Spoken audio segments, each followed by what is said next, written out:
치과의사 박광범. 그는 1년에 150번이 넘는 비행길에 오릅니다. 전 세계 100여 개국에서 메가젠 임플란트를 찾으시거든요. 이제 수입하던 임플란트를 넘어 수출하는 임플란트로. 메가젠은 지금 K 임플란트의 자부심을 키우고 있습니다. 세계에서 인정받는 K 임플란트, 메가젠.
안녕하세요. 보아치과 박정현 원장입니다. 치의신보 TV에서 발표를 할 수 있도록 기회를 주신 대한치과의사협회 회장님 이하 모든 협회 분들께 일단 감사를 드립니다. 일찍부터 치과에 오셔서 이 라이브 방송 지금 준비해 주신 분들도 감사드리고, 오늘 진료가 끝까지 마치시고 나서 이 늦은 저녁에 접속해 주신 분들 모두 감사드립니다. 저는 오늘 물방울 레이저 오해와 진실이라는 제목으로 발표를 하게 되었습니다. 800분이 전부 등록이 되었다고 들었는데, 이 중에는 이제 물방울 레이저를 실제 지금도 뭐 사용하고 계신 분들도 계실 것 같고, 물방울 레이저 이미 구입하셨지만 빨래 거리로 사용하시는 분들도 계실 것 같고, 또는 뭐 지금 살까 말까 고민하시는 분들도 계실 것 같고, 네, 여러 그 니즈를 가지고 지금 접속하신 분들이 계실 것 같은데, 오늘 이 물방울 레이저에 대해서 한번 전반적으로 이야기를 해보도록 하겠습니다. 사실 이 물방울 레이저가 뭐 최근에 새로 나온 것은 아니죠. 이 메가젠이 이 우리나라 회사가 물방울 레이저의 본사를 인수하면서 지금 더 이렇게 많이 알려질 기회가 생겼는데요. 사실 2000년대 초반에 물방울 레이저가 훨씬 그 붐이 일었었을 때가 있습니다. 제가 개원을 2007년도에 했었는데, 그때 저도 이제 막 개원을 하면서 뭔가 그 다른 치과보다 뭐 좋은 걸 뭘 사서 어떻게 좀 알려볼까 막 이런 고민에, 그 당시에 막 물방울 레이저가 붐이 일어서 그 당시 처음 물방울 레이저를 샀습니다. 뭐 대출도 받고 해가지고 샀었는데, 그 이후로도 저는 계속 잘 쓰고 있고, 그 이후 이 물방울 레이저를 저는 2번을 더 사서 결론적으로는 한 3대를 물방울 레이저를 구입하게 됐는데요. 지금 좀 서론이 길었는데, 지금 이미 잘 쓰고 계신 분 또는 가지고 계셨는데 어떻게 써야 될지 모르는 분들에게 오늘 드리는 말씀이 조금 도움이 되셨으면 좋겠습니다. 시작을 해보면, 오늘은 제목처럼 뭔가 그 오해와 진실에 대한 이야기이기 때문에 이렇게 한 가지씩 지금 떠도는 이야기들에 대해서 말씀드리겠습니다. 보통 이제 물방울 레이저는 그냥 레이저에다 물을 뿌리는 것이다. 요즘 이렇게 생각하시는 분은 없으실 거라고 생각을 했는데, 제가 최근에 뭐 어느 술자리에서 다른 치과 의사분들하고 이렇게 술을 마시고 있었는데, 그 자리에서 잠깐 이 레이저에 대한 이야기가 잠깐 나왔습니다. 그래서 누가 요즘 물방울 레이저 우리나라에 뭐 인수됐다는데 뭐 그거 어떠냐 물어봤는데 옆에 계시던 분이 그 물방울 레이저 그거 레이저에 그냥 물 뿌리는 거야. 뭐 별거 없어. 이렇게 이야기를 하시더라고요. 그래서 아직도 저렇게 이야기하시는 분이 계시구나. 물론 뭐 좋아서 사용하시는 분도 계실 수 있고 뭐 필요가 없다고 생각해서 사용하지 않는 분도 계실 수도 있지만 이렇게 약간 오해와 물방울 레이저라는 것이 거의 사기이다 식의 이런 식의 인식은 되면 안 될 것 같아서 일단 그 이야기를 먼저 좀 해보도록 하겠습니다. 좀 재미가 없지만 근데 그 부분을 이해하려면 이 레이저에 대해서 이해를 해야 하기 때문에 이 지루한 이론을 앞에 조금 말씀드리도록 하겠습니다. 요즘에 이 물리 이런 이야기 하기가 되게 무서운 게 치과에 치전원이 생기면서 막 물리 공학 이런 거 전공하고 오신 치과 의사분들이 많이 계셔가지고 이런 이야기 하기가 되게 걱정되더라고요. 만약에 들으시다가 좀 틀린 것 같은 내용이 있으면 댓글에 뭐라 하지 마시고 저한테 조용히 알려주시면 저도 공부하도록 하겠습니다. 레이저라는 것은 약자인 건 다 아실 것 같고 밑에 한글로 쓰여 있듯이 유도 방출에 의한 빛의 증폭, 뭐 한국말로 해도 사실 와닿진 않는데요. 어쨌든 어떤 그 환경을 일부러 만들어 놓고 거기에서 이 빛이 방출되도록 환경을 만들어 놓은 상태에서 그 빛을 어떻게 증폭시킨 것을 이제 레이저라고 할 수 있겠습니다. 우리가 고등학교 때 배웠던 내용을 생각을 해보면 뭐 광자, 광량자 막 이런 것들을 배웠었는데요. 사실 이 광자가 이제 빛의 최소 단위죠. 최소 단위인데 빛이라는 것은 이렇게 슬라이드에 있듯이 어떤 연속된 파장을 가지고 있는 어떤 물질이면서 또 이것이 연속되어 있는 파장이기는 한데 그것을 잘라서 최소의 하나의 단위의 어떤 입자의 성질을 가지고 있다라고 해서 그것을 광자라고 합니다. 그래서 이런 파장을 가지기 때문에 뭐 서로 간섭을 한다, 뭐 증폭이 된다, 소멸이 된다, 뭐 이런 것들을 고등학교 때 배우셨던 기억이 좀 나실 수 있을 것 같습니다. 자, 이런 빛이라는 것을 좀 좁은 의미로 보면 지금 우리가 이 뭐 온라인 강의를 눈으로 보고 있듯이 이렇게 우리 눈에 보이는 이 가시광선 이것을 이제 빛이라고 할 수가 있겠지만 사실 좀 넓은 의미의 빛이라고 본다면은 이런 파장을 가지고 있는 이런 전체 전자기파들을 전부 빛이라고 좀 할 수가 있습니다. 이 표에서 보면 중간 부분에 보이는 이 빨주노초 파남보 우리 눈에 보이는 이 부분을 이제 가시광선이라고 해서 작은 그 의미의 빛이라고 하지만 이 파장을 벗어난 영역의 전자기파들도 우리는 계속 사용을 하고 있습니다. 이 빨간색에서 조금 더 벗어나는 곳들을 이제 적외선이라고 하죠. 그래서 눈은 감지하지 못하지만 뭐 그것을 감지하는 적외선 카메라 같은 것들이 있고요. 그보다 파장이 조금 더 커지면 이제 마이크로파라고 해서 이 마이크로파는 보통 우리가 전자레인지에 사용하게 됩니다.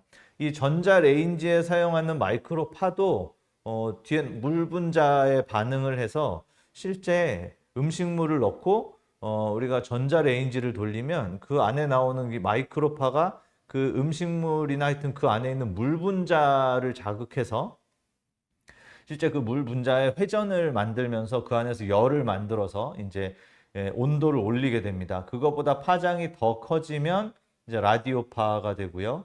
그거보다 파장이 더 커지면 이제 음파. 결국은 이 전자기파의 일종이지만 이 영역대의 파장은 우리 귀로 들을 수 있게 되어 있기 때문에 이제 음파가 됩니다.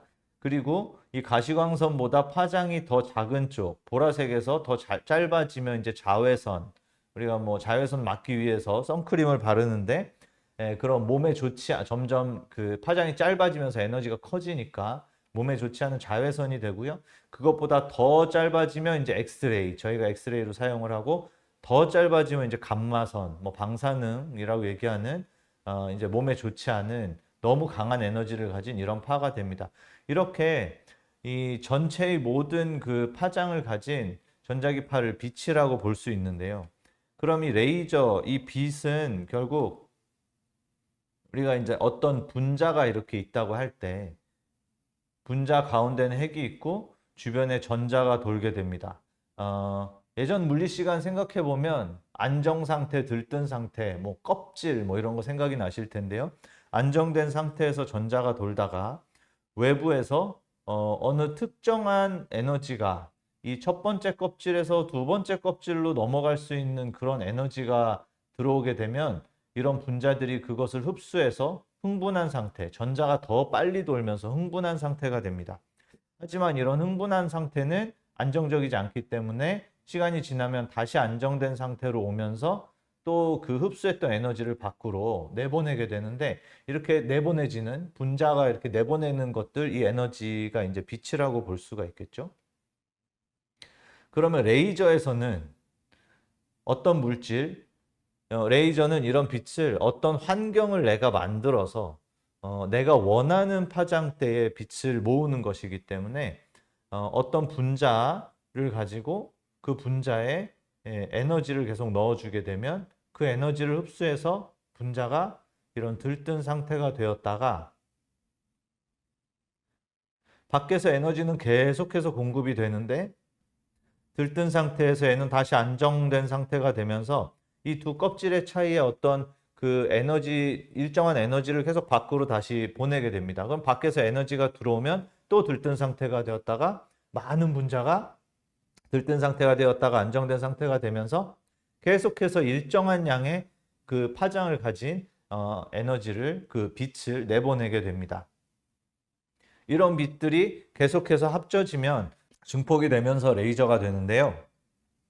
그래서 이제 레이저의 안을 뜯어보면 이렇게 메인이 되는 곳들이 공진기라는 것이 있는데, 이 안에 그런 분자들이 모여있는 어떤 매질이 있게 되고, 거기에 저희가 이제 전기를 꽂아서 쓰게 되죠. 이 전기를 꽂은 데서 전기가 이제 에너지를 계속해서 공급해 주게 되고, 그 들어온 에너지를 이 안에 있는 분자들이 계속 흡수하면서 들뜬 상태와 안정된 상태를 계속 반복하면서 어떤 일정한 파장을 가진 빛을 계속해서 내게 되는데, 이 공진기의 양쪽 끝이 다 거울로 되어 있어서 계속해서 반사가 되면서 서로 계속 증폭이 되게 되고요.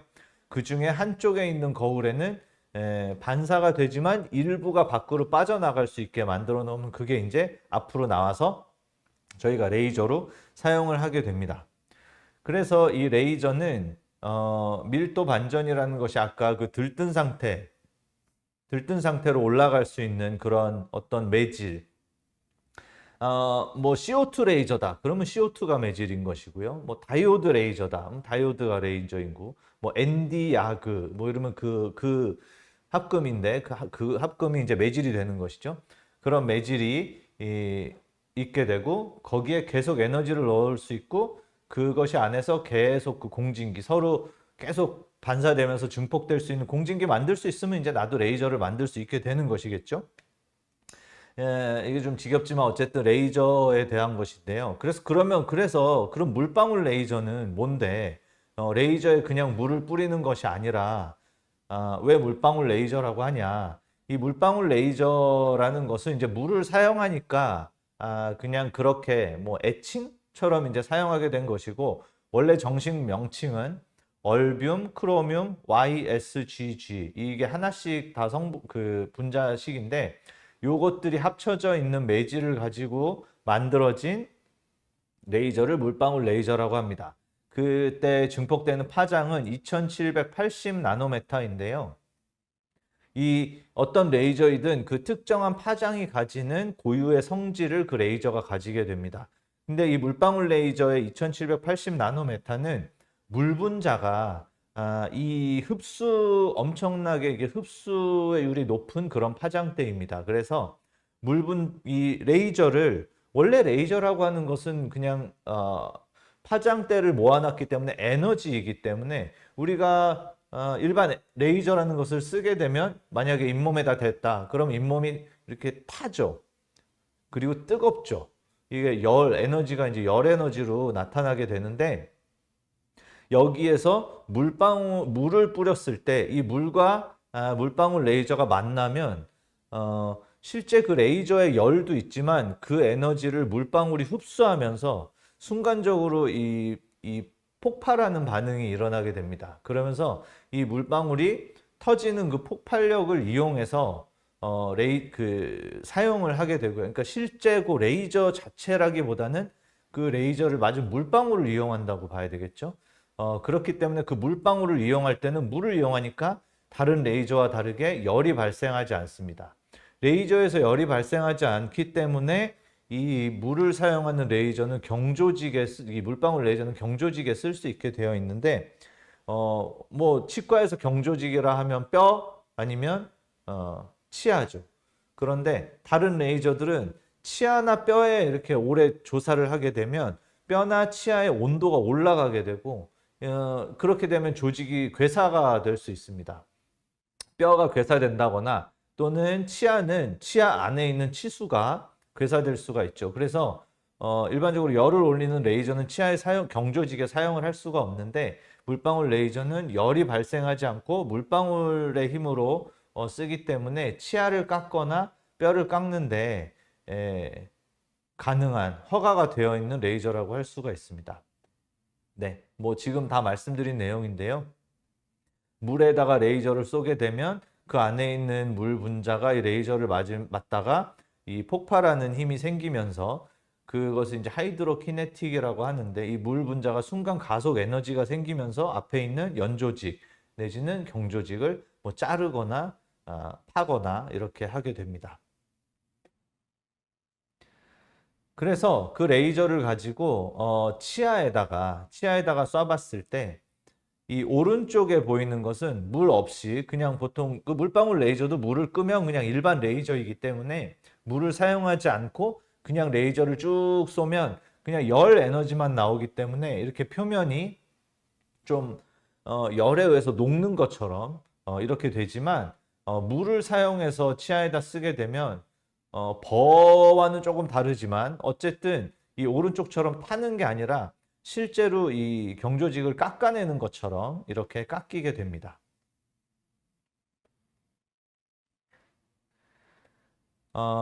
그런데 이렇게 사용을 하려면 레이저를 쐈을 때 이 레이저가 뭐 저 멀리에 있는 물에 가서도 막 반응을 해서 막 터지고 이런 건 아니고, 그 물방울 레이저 앞에 딱 레이저가 나오고 물을 만나는 보통 그 팁의 앞에 1에서 2mm 그 부분에서 가장 높은 효율로 그 물방울이 순간적으로 가속되면서 거기서 효과를 주기 때문에 그 자리에서 많이 반응을 하고, 레이저가 물을 뿌리고 레이저를 쏘지만 그 포커스에서 벗어나게 되면 그렇게 강한 힘을 작용하지 못하게 됩니다. 이 반응을 이제 초고속 카메라로 찍어 본 것인데요. 위에서 물과 레이저를 같이 쐈을 때 이 치아 표면에서 물방울이 폭발하면서 이렇게 치아의 그 경조직까지 같이 깨져 나가는 것을 초고속 카메라로 촬영해 본 것입니다. 이렇게 해서 뭐 경조직을 깎았을 때 제일 장점이라고 한다면 실제 컨택해서 문질러서 깎는 것이 아니기 때문에 레이저로 치아를 깎았을 때는 꼭 에칭했을 때처럼 그 알고 계신 스미어 레이어가 없이 이렇게 깨끗한 표면으로 치아가 깎인다는 차이가 있습니다. 물론 뭐 지금 이런 이야기들은 뒤에서 다시 한번 말씀드리겠습니다. 그래서 지금 제가 처음에 말씀드린 이 물방울 레이저는 그럼 그냥 레이저에 물을 뿌리는 것이냐는, 이것은 오해이고요. 이 물은 그냥 식히기 위해서, 레이저 열을 식히기 위해서 뿌리는 게 아니라, 물방울 레이저는 실제 뭐 레이저긴 하지만 레이저보다는 그 레이저를 먹은 물을 사용하는 장비라고 보는 게 맞습니다. 자, 이제 이 기본적인 그 내용을 가지고 또 몇 가지 많이 하는 이야기들을 또 보겠습니다. 그러면 두 번째로는 물방울 레이저는 피가 안 난다, 피가 나지 않는다, 자르는데 피가 잘 나지 않는다 라고 합니다. 이것은 사실인지 또 한번 보도록 하겠습니다. 자, 여러 가지 임상 케이스에 사용을 할 수 있는데요. 오늘은 뭐 임상 케이스를 제가 주제별로 본다기보다 이 어떤 질문들에 대해서 따로 모아왔기 때문에 이것은 연조직에 보통 사용하는 것 중에 프레넥토미를 하는 걸 좀 보여드리도록 하겠습니다. 이 환자는 하악 전치에 치은 퇴축이 심하게 있어서 이런 경우에 뭐 환자가 뭐 보기 싫어서 여기를 좀 덮어달라고 하는 경우도 있지만 이 프레넘 때문에 계속해서 잇몸이 밑으로 끌려 내려가면 그 부분이 양치질 할 때도 이 각화치은이 많이 없어지면서 양치질 할 때도 불편하고 환자들이 좀 불편감을 호소합니다. 물론 이 부분을 완전히 좀 덮어서 이 뭐 CT 그래프트 루트 커버리지를 해서 덮어주면 되지만 일단 저 프레눔이 이 마지날 진지박까지 올라와 있기 때문에 계속 끌려 내려가니까 이 프레넥토미를 먼저 해주는데요. 지금 보시면 제가 레이저를 가지고 그 프레넘이 붙어 있는 부분을 그냥 밑으로 쭉 잘라 내려갔는데 보시면 뭐 진짜 쭉 잘랐는데 블리딩이 거의 하나도 없죠. 출혈이. 이 레이저가 물방울을 사용하기는 하지만 물방울을 사용해서 연조직, 경조직을 자르긴 하지만 또 레이저의 특성이 있기 때문에 순간순간 그 부분에 레이저가 뭐 이렇게 막 지져질 정도는 아니지만 그런 그 레이저의 특성을 가지고 이 혈관들이 블리딩이 되는 것을 막아주어서 실제 이렇게 쭉 잘라보면 물론 이렇게 하다가 큰 혈관, 뭐 아주 큰 혈관이 있을 자리는 아니지만 그래도 혈관 같은 데 건드려지면 피가 좀 나긴 합니다. 그래서 뭐 피가 한 방울도 안 날 것이냐 뭐 그렇진 않겠지만 이걸 저희가 이 칼로 블레이드를 가지고 잘랐을 때와는 비교도 되지 않게 거의 블리딩이 되지 않으면서 할 수 있고요. 지금 하고 있는 것은 그렇게 해서 제가 요 자른 것을 아래쪽에다가 부분층 판막이니까 수처를 해놓으면 이렇게 드러난 부분이 있게 되는데 저 드러난 부분을 또 환자가 그냥 가면 거기가 다 궤양이 돼서 환자가 먹을 때 막 아플 거 아니에요. 물론 아물겠지만 일주일 지나면. 그래서 그 부분을 또 레이저로 이번에는 물을 끄고 지져주면 그 부분이 마취가 풀린 이후에도 별로 불편하지 않게 잘 아물게 됩니다. 자, 또 다른 것은 제가 뭐 유튜브도 잘 보지 않는 다른 사람들이 잘 보지 않는 유튜브도 하는 게 있는데 그 유튜브에다가 제가 이 레이저를 가지고 점액낭종을 떼는 걸 한번 올렸다가 알고리즘을 타면서 점액낭종 환자분들이 치과에 되게 많이 오셨습니다. 그래서 점액낭종 떼는 사진도 한번 보겠습니다. 실제 뭐 이런 것들이 큰 돈이 되는 진료는 아니지만 진료를 하다 보면 입술을 막 잘못 깨물어서 이게 뭐 헤마토마가 생겼다거나 이런 식으로 어떤 뮤코실이 생기는 환자들이 꽤 많습니다. 그런데 뭐 크게 안 불편하다 해서 그냥 두시는 분들도 있지만 실제 이걸 편하게 뗄 수 있다면 들어보면 많이들 불편하시더라고요. 혀에 걸리적거리고 그래서 집에서 몰래 내가 터트렸더니 자꾸 생기고 또 생기고 또 생기고 해서 이거 뗄 수 있냐 막 이런 고민을 하는 분들이 많이 있는데 이제 이거 뭐 칼로 드러내면 된다라고 하면은 불편하긴 하지만 칼로 드러내는 게 좀 무서우니까 못하고 계셨다가 레이저로 쭉 하면 별로 안 아프고 피도 안 나고 꼬매지도 않고 잘 낫는다 영상에 올렸더니 많은 분들이 이걸 보고 와서 떼고 있습니다. 지금도 떼시는 거 봤겠지만 거의 피가 나지 않고요. 제가 이 안쪽까지 또다시 이렇게 이번에는 다 끝나고 나면 드러나 있는 조직을 이 열 에너지를 가지고 쭉 지져주면 마취가 풀린 이후에도 환자는 거의 불편감이 없고 한 일주일 정도 지나면 이렇게 안쪽에 푹 파여 있던 곳이 새살이 돋아서 물론 아직 상피화는 안 됐지만 새살이 돋아서 환자는 사실 거의 불편감이 없고 이게 뭐 밖으로 보이는 부분은 아니기 때문에 아무 불편감 없이 생활을 하고 물론 한 달 정도 지나면 흔적 없이 깨끗하게 잘 아물게 됩니다. 그 영상 때문에 이 점액낭종을 떼고 싶다는 환자들이 막 전국에서 와서 저는 이번 주에도 뗐고 이렇게 많은 환자들의 뭐 혀 밑에도 있고 막 입술에 나고 여기저기 난 점액낭종을 계속 떼고 있습니다.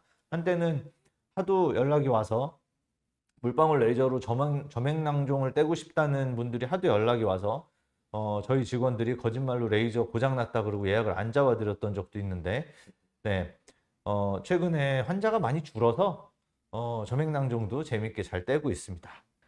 자, 또 보통 저희가 이제 진료했을 때는 이렇게 단지 연조직을 잘라낼 뿐만 아니라 충치 치료를 하다 보면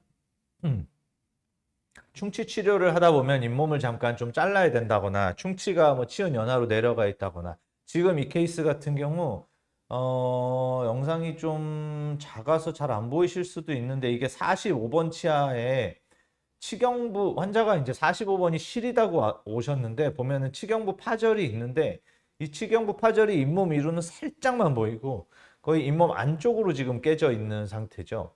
그러면 이걸 레진 필링을 해줘야 하는데 진지백토미를 해야 하는 상황인데, 네, 이럴 때 뭐 이거를 이제 블레이드로 자르면 당연히 블리딩이 돼서 당일에 바로 이렇게 레진 필링을 한다거나 이렇게 하기가 조금 불편한데, 레이저로 제거를 할 경우에, 잇몸을 자를 경우에 이렇게 깨끗하게 블리딩도 없이 깨끗하게 잇몸을 잘라낼 수 있어서 또 그 치경부 파절의 마진이 어디까지인지 알 수 없는데, 이 레이저 같은 경우 조금씩 잘라 내려갈 수 있거든요. 한 번에 막 싹 정확하게 잘라야 되는 건 아니니까 조금씩 잘라 내려가면서 마진 밑에까지 다 자른 다음에, 네, 레진 필링은 지금 영상에 오늘 내용이 아니니까 뺐지만 이렇게 깨끗하게 드러난 상태에서 할 수 있습니다. 물론 이렇게 연조직 자르는 거 보비 가지고도 할 수 있는데요. 보비나 뭐 열을 이용한 레이저들을 가지고도 할 수 있는데, 그런 레이저들로 했을 경우에 사실 그 연조직이 좀 이렇게 타면서 이렇게 새까매지면서 치아 부분도 새까매지면서 이렇게 깔끔하게 되지는 않는 것 같습니다. 저도 사용해 보면 물방울 레이저 훨씬 깔끔하게 이런 것들을 자를 수 있고요. 네. 그래서 물방울 레이저가 그럼 피가 나지 않냐? 네, 이것은 피 나지 않을 수 있다. 피가 아예 나지 않는다? 뭐 그런 거짓말일 수도 있는데, 훨씬 적게, 출혈이 훨씬 적고, 뭐 잇몸을 뭐 뒤에 다른 케이스들도 나오겠지만 잇몸을 절개하거나 뭐 잇몸을 박피하거나 할 때 뭐 블리딩이 조금 되었다가도 금방 먹고 해서 이 블레이드를 사용해서 하는 것보다는 훨씬 진료가 편하게 할 수 있다. 그걸 말씀드릴 수 있습니다. 요즘 이거 관심 많으시더라고요. 물방울 레이저로 보철물을 뜯어낼 수 있다? 네, 이것이 오해일까요? 진실일까요? 네, 영상을 한번 보도록 하겠습니다. 이 환자분 영상 보기 전에 제가 좀 설명해 드리면, 여기 12번이 지금 라미네이트인데요. 12번이 라미네이트인데, 라미네이트가 이제 쓰다가 이 뒤쪽이 조금 깨졌어요. 그래가지고 라미네이트를 다시 하고 싶은데, 라미네이트를 그럼 일단 제거를 해야 되겠죠? 일단 제거하는 영상을 보고 또 말씀드리도록 하겠습니다. 네, 여기 지금 깨져서 요걸 제거를 하고 싶은데, 어우, 저런 소리까지. 네, 그래서 제거를 하고 싶은데 지금 그 익스플로러로 떼면 당연히 안 떼지죠. 그럴 때 제가 밖에서 물방울 레이저를 가지고 이 라미네이트를 쏘고 있습니다. 그러면 이 레이저가 라미네이트를 뚫고 들어가서 라미네이트와 그 치아 사이에 우리가 붙였을 때 있었던 그 시멘트의 층을, 뭐 적절한 파워를 가지고 쓰면 시멘트 층을 태워서 없애버려서, 보시면 똑 떨어졌죠?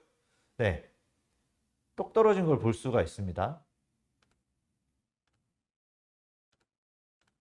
자, 그러면 이때 이거 버로 떼도 되죠. 굳이 그 레이저를 왜 떼냐? 요즘에 라미네이트를 하는데 제일 요즘 유명한 거 뭐냐면 무삭제 라미네이트. 환자들이 치아 안 깎고 라미네이트 하고 싶어서 이제 그것만 하는 치과들도 많이 있죠. 무삭제 라미네이트 두께가 엄청나게 얇죠. 뭐 0.2mm, 막 0.2mm로 깎았다, 막 뭐 라미네이트 깎았다 이런 광고 하는데 이 라미네이트를 치아를 건드리지 않고 하이스피드로 뗄 수 있다? 절대 할 수 없죠. 그리고 라미네이트 붙여놓으면 라미네이트와 그 치아 사이의 너무 얇기 때문에 이게 깎다가 여기가 지금 라미네이트인지 치아인지도 사실 뭐 해보시면 알지만 구분이 잘 안 갑니다. 그래서 라미네이트 깎으면서 치아 위에 깎을 수밖에 없어요. 환자가 치아 깎기 싫다 그래가지고 무삭제 라미네이트를 해줬는데 어쨌든 이거 좀 뭐 쓰다 보면 깨지는 사람도 있으니까 다시 해야 되는데 이거 제거하다가 치아를 깎는다. 그것도 이제 환자랑 좀 문제가 될 수가 있죠. 그래서 이런 무삭제 라미네이트, 얇은 라미네이트 같은 경우에 떼는데 조금 더 편하고요. 사실 얇으니까.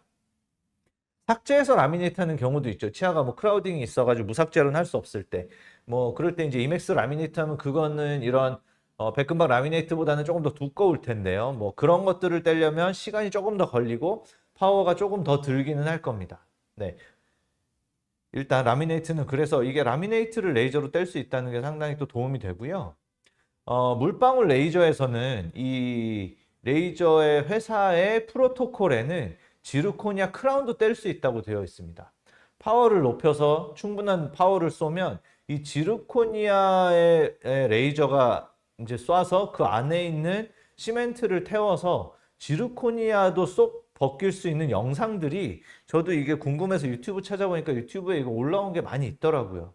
그래서 할 수는 있는데 저는 해본 적은 없습니다. 왜냐하면 지르코니아 크라운을 보통 했을 때는 그 크라운을 떼야 될 때는 뭐 2차 우식이 있거나 뭐 크라운이 깨졌거나 뭐 어쨌든 그럴 때는 이 치아는 원래 깎아서 프랩해서 우리가 씌웠기 때문에 아니 뭐 솔직히 이건 뭐 레이저로 할 수는 있지만 안에 있는 크라운을 건드리지 않고 막 크라운을 뗄 필요는 없잖아요.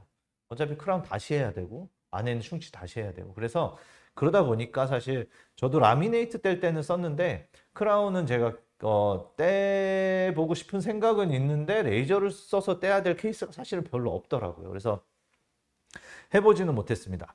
근데 어쨌든 이 물방울 레이저가 보철물을 뜯어낼 수 있다. 또 에이 뭐 말도 안 돼. 뭐 레이저가 보철물을 하이스피드로 처럼 자르겠어? 해서 안 된다고 생각하셨겠지만 또 다른 방식으로 보철물을 잘라내는 것이 아니라 안에 있는 시멘트를 태워서 이 보철물을 벗겨내는 방식으로 보철물도 떼어낼 수가 있습니다. 근데 이제 물방울 레이저 얘기하면 고민하시는 분들, 살까 말까 고민하시는 분들이 제일 고민되는 건 사실 이거죠. 물방울 레이저 써도 돈 받을 수 없다. 이게 사실 제일 중요하죠. 뭐 장비가 뭐 싼 것도 있고 비싼 것도 있겠지만 우리가 중요한 건 내가 투자한 비용에서 뭐 투자를 해서 그만큼 뭐 이득을 낼 수 있다면 상관이 없는 거죠. 자, 일단 이거에 대해서 좀 보도록 하겠습니다. 자, 물방울 레이저를 제가 치주 치료할 때도 많이 사용을 하는데요. 영상을 잠깐 보겠습니다. 네, 이 환자분 같은 경우에는 이 3번의 협측에 상당히 깊은 치주낭을 가지고 있었습니다. 그래서 뭐 마취를 물론 했고요. 이쪽에 이 치근 활택술, 치주 소파술, 잇몸 치료를 하기로 되어 있었죠. 그런데 이렇게 레이저를 써서 안에 하고 물론 큐렛도 사용합니다. 기본적으로 하는 치주 치료의 방식은 다 쓰면서 추가적으로 레이저 쓰는 것인데요. 영상에서 보시면 이렇게 까맣게 뭐가 이렇게 포켓에서 까맣게 자꾸 이렇게 타서 나오는 걸 볼 수가 있습니다. 자, 치주 치료는 이렇게 뭐 스케일링, 치근 활택술, 치주 소파술, 수술 이렇게 여러 가지를 하게 되는데 그 중에 이제 치주 소파술이라고 불리우는 이런 방식은 보통 치아 쪽을 긁는 것이 아니라 우리가 이 상피, 치주낭 상피 쪽에 있는 이 병적 상피, 치주낭의 병적 상피를 제거함으로써 신부착, 재부착, 그 포켓을 없애고 부착이 일어나게 만들기 위한 것이 이제 치주 소파술인데 우리가 큐렛을 거꾸로 뒤집어서 원래는 이 잇몸 쪽을 긁어야 되는데 큐렛으로 긁는다고 사실 그게 그렇게 깨끗이 잘리진 않겠죠. 잘리지 않기 때문에 현재 거의 하시는 분이 없을 것 같고요. 그게 안 되기 때문에 이넵이라고 하는 술식도 이게 교과서에 나왔던 치주학 교과서에 있는 사진인데 익시저널 뉴 어태치먼트 프로시저라고 해서 그 치준항의 병적 상피를 큐렛으로 긁어서 없앨 수가 없으니까 블레이드를 가지고 포를 뜨듯이 안쪽에 상피를 잘라서 붙이는 술식인데, 이것도 뭐 실제로 하기가 쉽진 않기 때문에 항목이 있지만 이것도 실제 하시는 분은 많지 않으실 거라고 생각이 됩니다. 뭐 플랩을 할 때야 열겠지만 플랩을 열지 않고 치준항 상피만 이렇게 잘라내는 술식은 거의 사용하지 않으실 것 같습니다. 그런데 레이저 이 이넵의 이름을 따서 레넵이라고 해서 레이저를 이용해서 그 이넵을 하는 이런 술식이 이제 논문에 발표가 되어 있는데, 레이저를 사용하면 이 레이저는 자, 물방울 레이저라고 일단 하겠습니다. 물방울 레이저는 물의 흡수가 많이 되기 때문에 수분 함량이 높은 조직이 훨씬 더 빨리 그 레이저 영향을 받습니다. 그래서 아무래도 염증 조직이 건강한 조직보다 좀 부어 있고 수분 함량이 많겠죠. 그래서 안쪽에 포켓 안에다가 레이저를 놓고 쏘게 되면 그 염증 조직과 염증이 있는 그런 상피들이 레이저에 의해서 흡수하게 되고 조직이 타서 밖으로 나오게 됩니다. 처음에 봤던 영상처럼 우리 까맣게 타서 나오면서 그런 상피들이 제거될 수가 있습니다. 이 술식에 대한 논문은 이게 2023년이죠. 제 컴퓨터에서 글씨가 좀 작아서 잘 안 보이는데 아마 2023년 대한치주과학회 JPIS SCI급 논문이죠. JPIS 논문에도 이런 레넵에 대한 논문이, 레넵으로 치주 치료를 하는 논문이 실렸었습니다. 네, 이 슬라이드는 비슷하니까 넘어가도록 하고요. 네, 그래서 뭐 이런 물방울 레이저를 사용해서 치주 치료를 했을 때 힐링이 되었을 때 뭐 포켓의 감소가 조금 더 좋고 뭐 이런 논문들이 나오고 있습니다. 근데 논문에서 레이저를 썼는데 큰 차이는 없는 것 같다. 그 통계학적으로 유의하지는 않다라는 논문도 있고요. 뭐 좀 더 효과가 좋다는 논문도 있고요. 아직도 좀 컨트로버셜하게 이렇게 논문들이 나오고는 있습니다. 그런데 그거보다 제가 더 유용하다고 생각하는 것은 바로 이 임플란트입니다. 우리가 이제 임플란트를 하면서 임플란트 주위염이 지금 상당히 많이 생기고 있는데, 이 임플란트는 치아와 다르게 아시다시피 표면이 상당히 거칠죠. 이 거친 표면이 이 뼈 위로 드러났을 때 물론 거기에 있는 바이오필름을 우리가 제거를 해줘야 하지만 어떤 방법으로 제거할 것이냐, 뭐 플라스틱 큐렛, 뭐 임플란트 전용 스케일러, 커튼 펠렛을 가지고 문지르고 뭐 여러 가지 해보겠지만 사실 그렇게 해서 러프 서피스에 있는 바이오필름을 제거하기에는 한계가 있다는 걸 그냥 생각만 해봐도 알 수가 있습니다. 이 논문은 글이 좀 많지만 뭐 결론적으로는 물방울 레이저를 가지고 실험을 했을 때 이 여러 가지 표면, 러프 서피스, 뭐 SLA라던가 뭐 여러 가지 그런 그 서피스에서 바이오필름을 95%까지 다 제거가 되었다라고, 물론 인비트로 실험이지만 네, 이런 논문입니다. 뭐 케이스를 좀 보면 네, 이 환자 같은 경우는 파노라마에 보이듯이 전치부에 임플란트가 되어 있었던 환자분인데 전치부가 자꾸 붓고 이렇게 여기 잘 보면은 누공도 있습니다. 누공이 생겨 있는데 누공이 있지만 뭐 엔도는 아니겠죠. 그래서 치주 치료를 해줘야 하는데 이 외과적인 수술을 하면 이제 전치부인데 리세션이 많이 생길 수가 있으니까 비외과적으로 안쪽을 최대한 치료하기 위해서 이럴 때 레이저를 많이 사용을 합니다. 안쪽에 집어넣어서 병적인 상피세포나 염증 조직도 많이 없애고요. 그리고 바이오필름도 최대한 없앱니다. 제일 좋은 거 외과적으로 열어서 없애면 제일 좋은데 전치부 같은 경우에 외과적으로 열면 아무리 잘해도 리세션이 생길 수 있고 심미적으로 영향을 줄 수 있기 때문에 가능하면 레이저로 먼저 치료를 해보고 있습니다. 이럴 때 사용을 하고 이 케이스는 그래서 그 같은 환자인데요. 이 22번은 그래서 피스툴라가 사라졌는데 11번에서는 피스툴라가 잘 사라지지 않아서 좀 빨리 보겠습니다. 플랩을 열어봤더니 네, 플랩 안쪽에서 자 지금 보이실 텐데요. 이렇게 하얀 시멘트 덩어리 같은 게 발견됐죠. 이러면 뭐 레이저로 치료해도 거의 낫질 않겠죠. 그래서 이걸 없애고서 좀 이제 치료를 해서 좀 나아졌는데, 확실히 시멘트는 임플란트 주위염의 좀 큰 원인 중에 하나인 것 같습니다. 그렇게 하고 수술을 뭐 어쨌든 저렇게 수술을 하든 안 하든 치료를 하고, 또는 수술을 한 환자라고 하더라도 우리가 정기 관리를 해줄 때 수술을 하면은 뭐 포켓이 다 없어지는 게 아니기 때문에 이런 식으로 임플란트 주위염이 있어서 뼈가 녹아 있습니다. 그래서 이분은 사실 외과적으로 제가 수술을 한번 해서 깨끗하게 했어요. 하지만 포켓이 남아 있는 상태에서 뭐 3개월이든 6개월이든 와서 정기적으로 이걸 관리해 줘야 할 때 저 안에 저 안쪽에 계속 생기는 바이오필름을 어쨌든 스케일링하면서 제거를 해줘야 되는데, 우리가 해줄 수 있는 장비들이 무엇이 있는가? 오늘 레이저 강의이긴 한데 저는 이제 레이저와 에어 어브레이시브 시스템 두 개를 동시에 사용을 해서 합니다. 근데 이제 이렇게 좁은 포켓이나 이런 데들은 아무래도 레이저가 접근성이 훨씬 좋긴 합니다. 그래서 이런 식으로 마취를 하기도 하고 안 하기도 하는데요. 안쪽에 계속 주기적으로 깨끗하게 관리해 주는데 물방울 레이저를 사용하고 있고요. 임플란트 주위염 관리하는 데는 사실 뭐 지금 쓸 수 있는 게 많지 않다고 생각이 듭니다. 네, 케이스를 좀 보면 이 환자분 같은 경우에 여기 47번이 좀 불편하다고 해서 오셨습니다.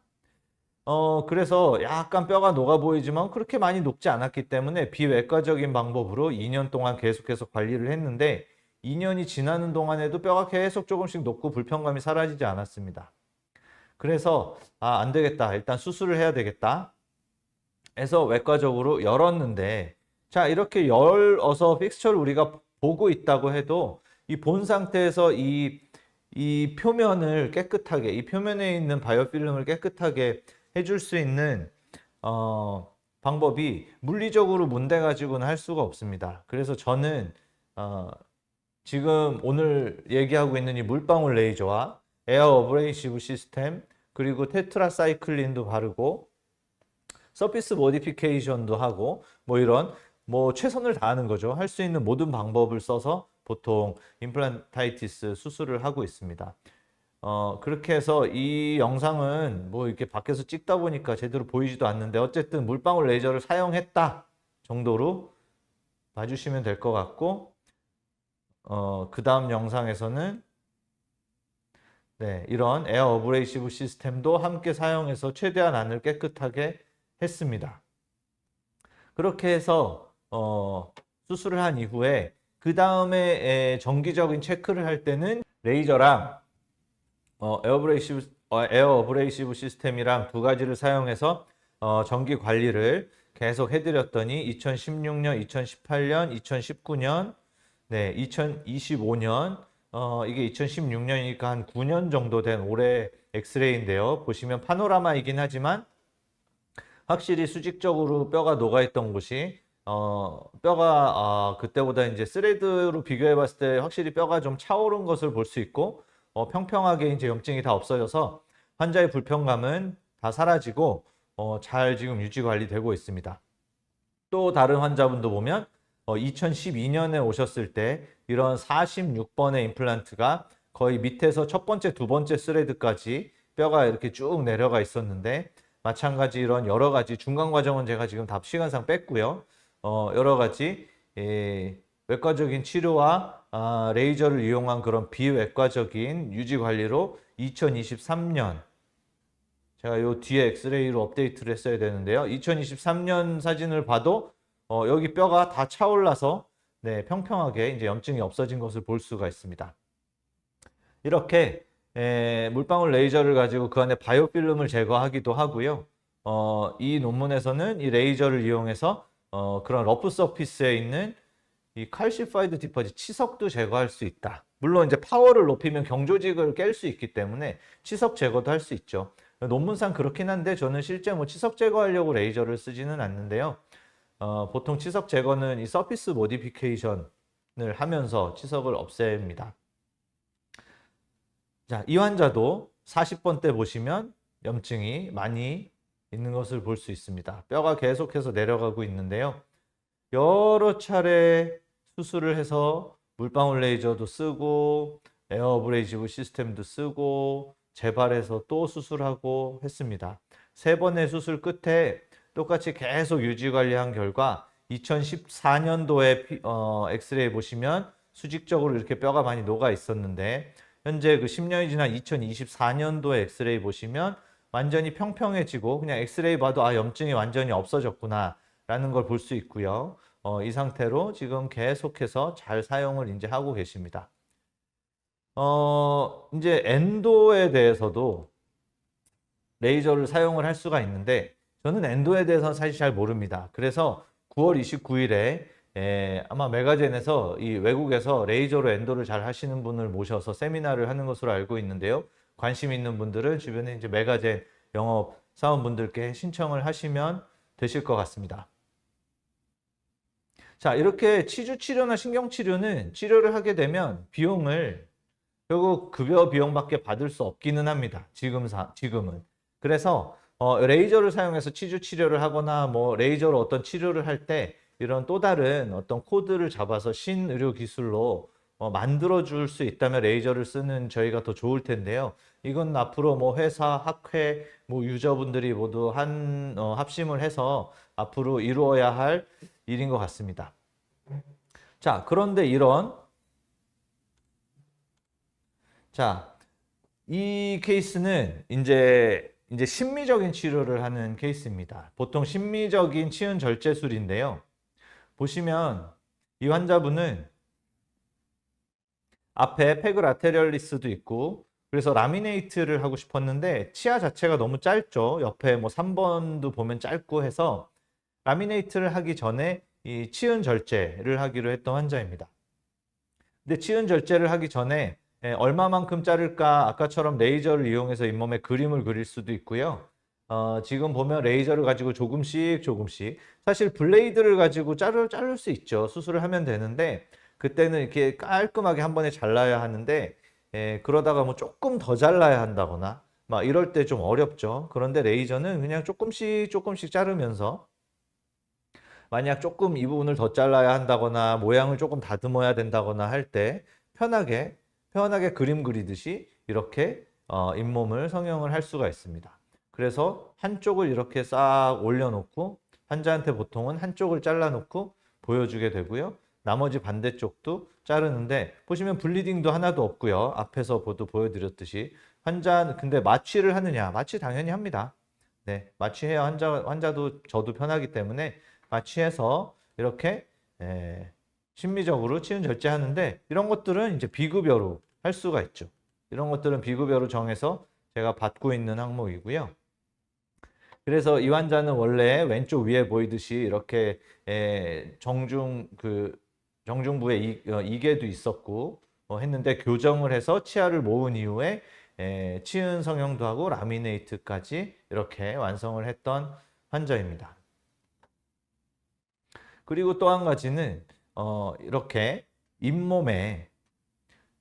우리 잇몸에 까맣게 착색되신 분들이 꽤 많은데요. 사실 이 잇몸 박피술이 하려면 많이 할 수 있는데 치과에서 하는 곳이 많지 않을 겁니다. 왜냐하면 뭐 환자들도 별로 잘 이것에 관심이 없고 그리고 병원도 별로 관심이 없기 때문에 실제 뭐 얘기하지 않으니까 모르겠지만 실제 뭐 이것을 주소로 환자가 오진 않겠지만 앞에처럼 뭐 라미네이트를 하러 온다거나 치아 교정을 하러 온다거나 어떤 심미적인 목적으로 온 분들 중에 보면 이렇게 잇몸에 착색, 이 피그멘테이션 된 분들이 꽤 많습니다.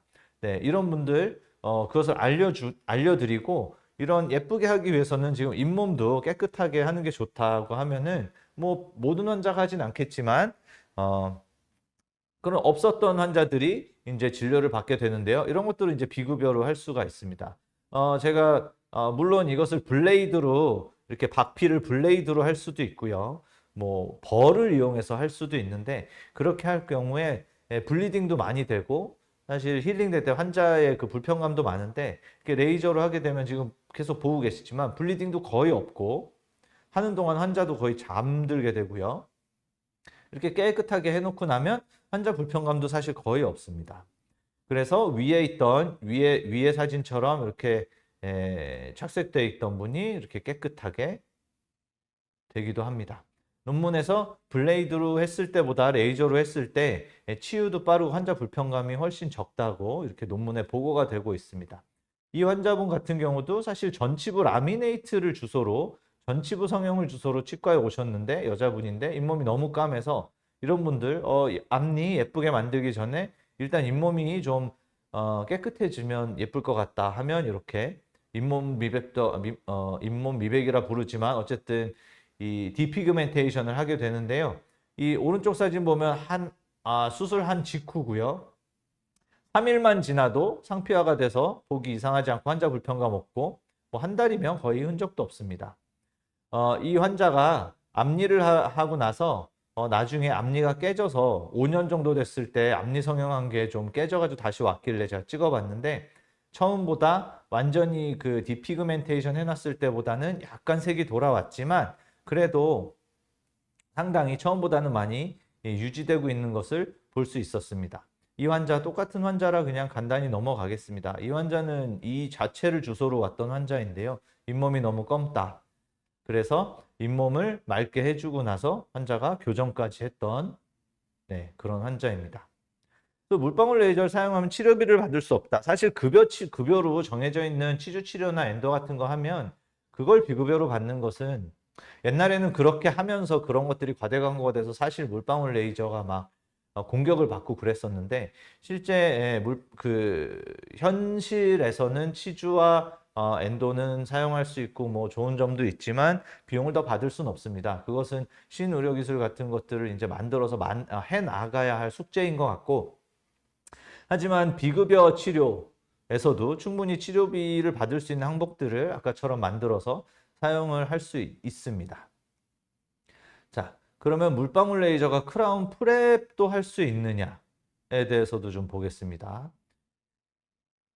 이제 많이 왔는데요. 네.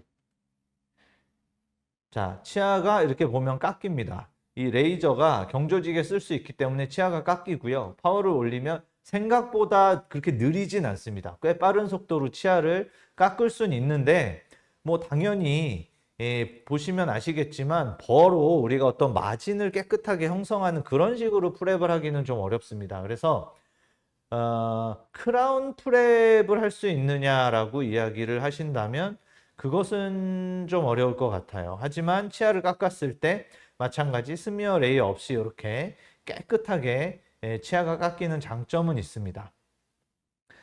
물론 우리가 스미어 레이어가 생긴다고 해도 그대로 쓰는 건 아니고 거기에 에칭을 해서 표면을 깨끗하게 하고 레진 본딩을 하기 때문에 뭐 스미어 레이어가 생기는 버가 잘못된 건 아니죠. 아닌데 논문상에서 버로 사용하고 에칭을 했을 때보다 레이저를 쓰고 에칭을 했을 때 접착력이 더 높더라라는 논문도 있습니다. 그래서 사실 크라운 프랩도 할 수 있냐고 물어보신다면 크라운 프랩을 하기에는 지금은 좀 한계가 있다고 봅니다. 마진을 만들 수는 없기 때문에. 하지만 충치 치료를 할 수 있냐고 물어보신다면 레진을 쓸 때는 꽤 도움이 될 수 있습니다.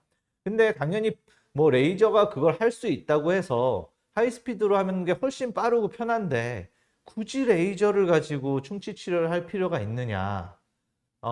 사실 없죠. 그래서 저도 잘 하지 않습니다. 그런데 아주 간혹 이 하이스피드 소리를 너무 무서워하는 환자가 있고요.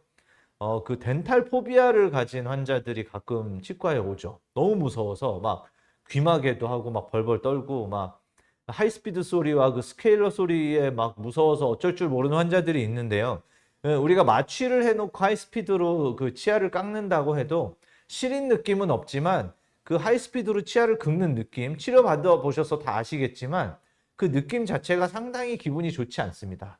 근데 그런 환자들에서는 레이저를 사용해 봤는데, 그런 분들한테 레이저를 써보면 이게 레이저는 치아를 깎을 때 컨택을 하지 않습니다. 아까 보셨지만 넌 컨택으로 치아를 깎기 때문에 치아가 마취가 되어 있다면 아무런 느낌이 느껴지지 않습니다. 이 치아를 긁는 느낌이 전혀 없으니까. 그리고 소리는 많이 납니다. 사실 뭐 딱딱딱딱딱딱 이런 소리가 나지만 하이스피드처럼 그 고음에 그 이렇게 소름 끼치는 소리가 나지 않고 그냥 약간 저음에 다다다다다 이런 소리가 나기 때문에 사실 그 덴탈 포비아가 있는 분들은 훨씬 편하게 생각을 하시더라고요. 그래서 뭐 케이스에 따라서는 충치 치료를 할 때도 상당히 도움이 잘 이용하면 될 수 있다고 생각이 듭니다. 결국 물방울 레이저는 이렇게 여러 가지 용도로 사용을 할 수가 있는데요. 뭐 연조직에도 쓸 수 있고 또는 그 치아나 이런 경조직의 치료를 위해서 연조직을 뭘 어떻게 해야 될 때도 쓸 수가 있고요. 신경 치료를 할 때도 사용을 할 수가 있고 심미적인 치료, 디피그멘테이션을 한다거나 아니면 이런 소수술을 할 때 또는 뭐 비니어를 제거할 때 이렇게 이런 치료를 할 때도 쓸 수가 있고요. 저는 또 루틴하게 사용하는 게 치주 치료를 한다거나 이런 적극적인 치료를 할 때뿐만 아니라 임플란트 주위염 같은 것을 치료하고 그 정기적인 유지 관리를 해 나갈 때 매 3개월이나 6개월마다 환자를 리콜을 해서 계속 그 염증이 있던 부위들을 계속해서 그 관리할 때 레이저를 많이 사용을 하고 있습니다.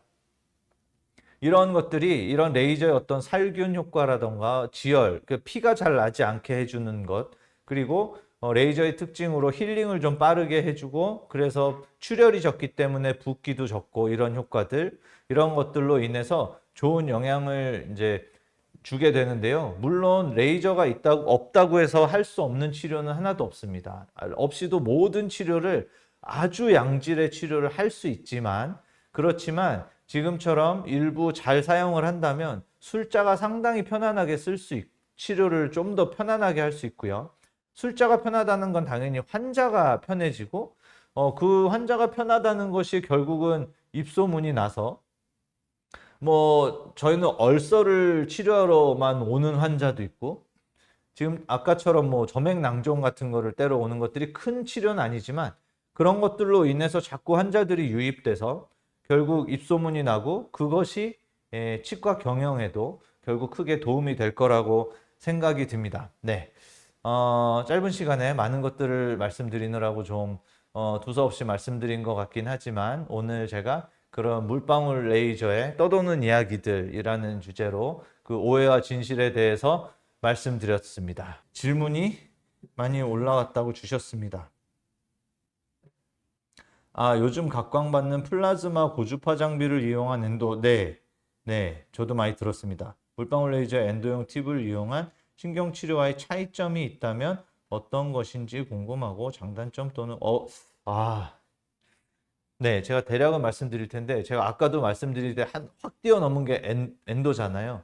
제가 엔도는 직접 하지 않기 때문에 저의 경험을 말씀드릴 수는 없지만 뭐 이론상 어쨌든 이 플라즈마나 고주파 장비들은 보통 파일을 꽂아놓고 그 파일에다 걸면 그 파일을 타고 그 열 에너지가 가면서 안에 있는 그 부근관이나 남아있는 티슈들을 확 태워버리는 것으로 저는 이해하고 있습니다. 저는 이해하고 있고요. 물방울 레이저는 안에 그 이제 액체가 차 있는 상태에서 이 레이저를 쓰고 쏘게 되면 이 물방울이 그 터지는 힘에 의해서 그 부근관, 양쪽 옆에 있는 부근관과 남아있는 잔사들이 이제 물론 살균 효과 같은 것도 레이저의 살균 효과도 있으면서 물리적으로 그런 잔사들을 다 깨끗하게 제거해내서 뭐 제가 슬라이드에 넣지 않았지만 실제 파일로 근관 성형을 한 이후에도 그 표면이 이렇게 스미어 레이어로 막히게 되는데 그것들을 열어주고 조직을 없애기 위해서 저희가 NaOCl로 소킹을 하잖아요. 그것과 같은 효과를 레이저가 줄 수 있다. 편하게 줄 수 있다고 이제 알고 있고요.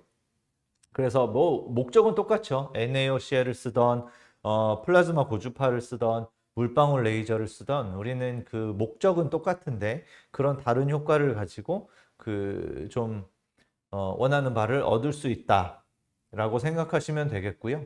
거기서 뭐 그 세 개 중에 뭐가 더 좋다 라고 비교를 꼭 할 필요는 없을 것 같습니다. 사실 뭐 그러면 NaOCl만 써도 엔도 너무 잘하시는 분들 너무 잘하시고 사실 뭐 고주파나 레이저가 없어도 뭐 너무 예쁘게 엔도 하시는 분들 많잖아요. 하지만 제가 기론 이제 엔도를 아주 익숙하지 않고 좀 그렇게 하기에 어려운 분들, 저 같은 사람, 저같이 엔도 잘 못하는 사람들이 이런 고주파 장비나 플라즈마나 레이저 장비 같은 것을 그 좀 도움을 받으면 조금 편하게 환자의 불편감 없이 엔도를 할 수 있다고 알고 있습니다.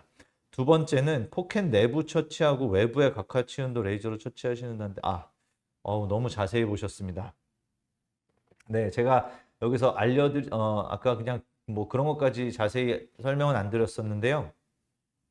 어쨌든 안쪽에 있는 상피를 저희가 날렸잖아요. 상피를 날렸고 그 상피를 날리는 이유는 모든 게 힐링될 때 상피 세포가 제일 빨리 붙어버리기 때문에, 그리고 상피가 덮이면 힐링이 되지 않기 때문에 그 안쪽 상피를 날리는 것인데, 그런데 그 안쪽 상피를 날린 이후에 이제 힐링이 시작되었을 때 이 바깥쪽에 있는 상피가 거꾸로 넘어 들어오면서 상피 세포를 쫙 안쪽으로 채우겠죠. 그때 이 안쪽이 우리가 GBR 할 때 상피 세포나 그 결합조직 세포가 안으로 들어오지 못하게 차폐막을 하는 것처럼, 여기는 뭐 오픈되어 있으니까 차폐막을 하지는 못하지만 바깥쪽에 있는 상피가 다시 타고 들어오는 걸 최대한 늦춰보겠다는 그 마음으로 바깥쪽에 있는 상피도 약간 제거를 한다고 봐주시면 됩니다. 네, 목적은 그렇고요. 뭐 얼마나 상피를 까야 그게 며칠 더 걸리고 뭐 이렇게까지는 데이터가 없지만 그래서 제거를 했습니다. 세 번째 질문은 염증이 있는 부위에 레이저 자극이 염증을 더 파급시키는. 네. 레이저가 염증을 왜 파급시키는 역할을 할 수 있을까요? 염증이 파급이 되려면 염증을 일으키는 그 염증의 원인이 번져서 파급이 되어야 될 텐데, 레이저는 염증을 태우고 염증의 원인이 되는 뭐 바이오필름을 제거하고 하는데, 그것이 그러니까 염증을 파급시킨다는 건 염증의 원인이 될 수 있다는 것인데, 레이저 자체가 어떤 이유로 염증의 원인이 될 수 있는지 제가 잘 모르겠어서, 네, 이 질문은 사실 파급할 수도 있을 것 같은데라는 그것이 이해가 잘 안 돼서 그 부분은 답변하기가 좀 어려울 것 같긴 합니다. 저는 그래서 그렇지 않을 것 같습니다. 원인을 퍼뜨리는 그런 원리가 아니기 때문에 전혀 그렇지 않을 것으로 생각이 되고요. 네 번째는 주위염으로 나사선이 5개 정도 노출되고 레이저로 적용할 때 치은 절제하는 경우도 있는지요? 네, 사실 중간에 제가 보여드린 중간 케이스 중에 그냥 제가 수술을 여러 번 했고요, 이렇게 넘어간 케이스 중에 지금 말씀하신 대로 나사선이 노출되어 있는데, 이것을 이제 환자한테 크게 수술하기가 좀 그래서 환자한테 얘기해서 그냥 치은 절제만 해놨던 케이스가 있기는 했었습니다.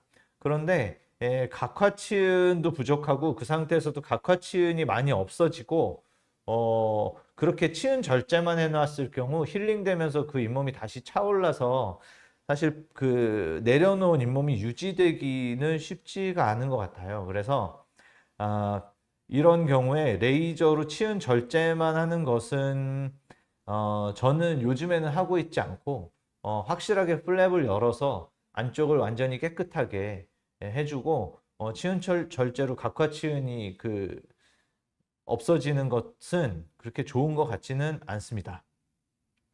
다섯 번째로 물방울 레이저 질문은 아닌데 지각감인 처치에 일반 레이저 처치를 했을 때 효과를 종종 보고 있습니다.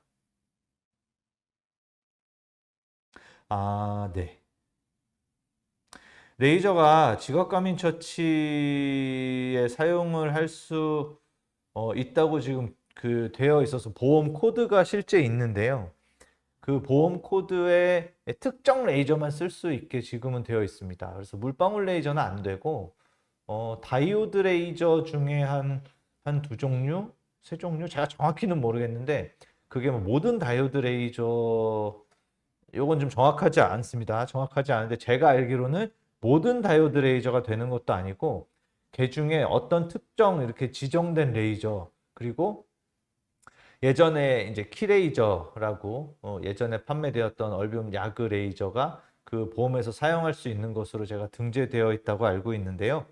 어쨌든 이 지각감인 처치라는 것이 드러나 있는 상하세관이 드러나서 그 부분이 우리 눈엔 보이지 않지만 그 부분이 온도에 반응을 하면서 신경이 자극돼서 이제 시린 거잖아요. 그래서 어떻게든 그 상하세관을 막고 하려고 뭐 코팅도 하고 뭐 레진을 덮으면 당연히 덮겠지만 그렇지 않고 저희가 바르는 뭐 글루마라던가 어떤 이런 디센시타이제이션을 하면서 코팅한다고 하는 것들도 결국 그 구멍을 계속 막으려고 하는 것인데 결국 레이저도 쓰면서 일시적으로는 마취 효과 같은 것도 있긴 한데요. 그것은 뭐 지속적으로 그 지각감인을 시킬 수는 없고 지속적으로 계속 조여주면서 어떻게 보면 열도 약간 사용하는 거라고 할 수 있는데 그 표면에 그 드러난 상하세관을 계속 막아주는 것을